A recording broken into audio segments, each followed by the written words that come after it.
Hola, en este nuevo vídeo vamos a continuar con la serie de vídeos dedicados a la estructura formal del presupuesto. Recordemos que en el vídeo anterior vimos la forma de determinar la referencia y el nombre del presupuesto. Vamos a ver ahora qué son los capítulos y las unidades de obra. Empezamos. Para elaborar un presupuesto de una obra necesitamos conocer al menos dos cosas: el estado inicial y el resultado final deseado, es decir, lo que quiere el cliente. Esto parece algo evidente cuando hay un proyecto técnico que define el estado final de la obra. Recordemos que el proyecto está formado por cuatro documentos, básicamente: la memoria, el pliego, los planos y el presupuesto. Estos documentos, junto con nuestra experiencia, la experiencia de la empresa y los medios con los que cuenta y la intuición, nos va a servir para estimar una valoración de la obra a ejecutar, es decir, para elaborar el presupuesto. Decía antes que conocer el estado final deseado o lo que el cliente quiere parece algo evidente, sobre todo cuando hay un proyecto técnico, pero ya no lo es tanto cuando o bien no existe proyecto o bien este contiene indefiniciones que dificultan el normal desarrollo de la obra y su valoración. Suponemos que nos encontramos en este caso: no existe proyecto y por lo tanto tenemos que definir y valorar el presupuesto de la obra. El arte de elaborar presupuestos consiste en, conocido el estado inicial de algo, por ejemplo de un bajo comercial, y sabiendo lo que nos gustaría obtener como resultado final, vamos a dividir la obra en partes medibles y controlables para proceder a su valoración. Estas partes medibles son las que se denominan unidades de obra o partidas. Vamos a ver que una unidad de obra puede contener mucha información, pero dependiendo del destinatario, la información a mostrar no siempre será la misma. Recordemos que estamos en el supuesto de que somos una empresa de construcción y que estamos elaborando un presupuesto para un cliente privado.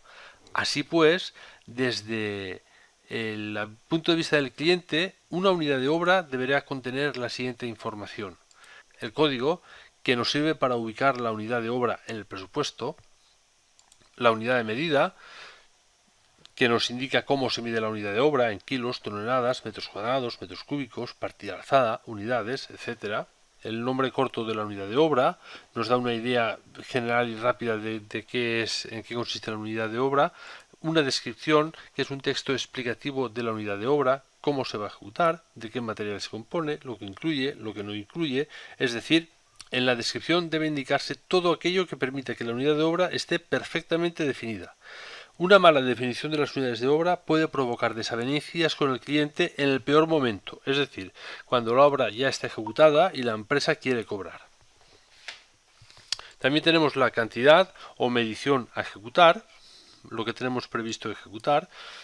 Y por último, el precio de venta, que es el precio unitario de la unidad de obra, IVA no incluido, y el importe, que no es más que multiplicar el precio de venta por la cantidad.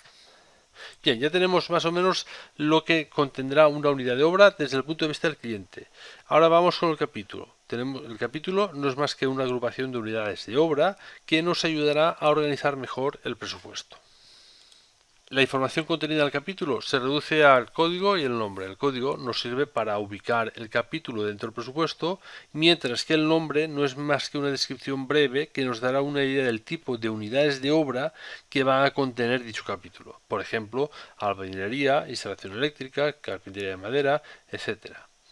Generalmente, un capítulo agrupa las distintas unidades de obra parecidas o que determinan operaciones homogéneas, siguiendo un orden similar al de su ejecución en la obra.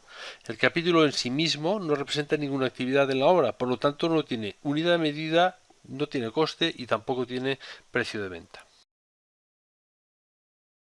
Así pues, un ejemplo de unidad de obra podría ser el siguiente. Hemos ido a ver el bajo comercial y hemos observado lo siguiente. Nos piden la demolición de un falso techo de placas de escayola.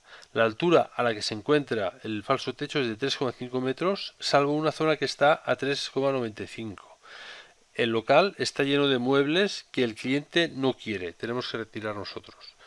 La superficie aproximada del local 47,5 metros cuadrados. Y por último, en la calle no hay espacio suficiente para situar un contenedor de escombros de forma permanente. Muy bien. A partir de esa información definimos un capítulo y dos unidades de obra, el capítulo de municiones, y dentro de este capítulo tendremos la unidad de obra y la retirada de enseres y mobiliario. Y la otra unidad de obra será la demolición de falso techo. Vemos que nuestro presupuesto lleva tomando forma. Tenemos la referencia y nombre del presupuesto que nos permitirán localizarlo e identificarlo. Tenemos la fecha en que lo elaboramos, el cliente a quien va dirigido y en el cuerpo del presupuesto en el que se indica para los capítulos el código y nombre y para las unidades de obra el código, la unidad de medida, el nombre, la descripción y la medición a ejecutar. Quiero remarcar la importancia de la descripción de la unidad de obra, pues en ella se define el alcance de la unidad de obra, lo que incluye y sobre todo lo que no incluye. Y hasta aquí este segundo vídeo. En el siguiente vídeo veremos cómo definir la descomposición de las unidades de obra, el trabajo con rendimientos y por último el coste directo de la unidad de obra. Muchas gracias.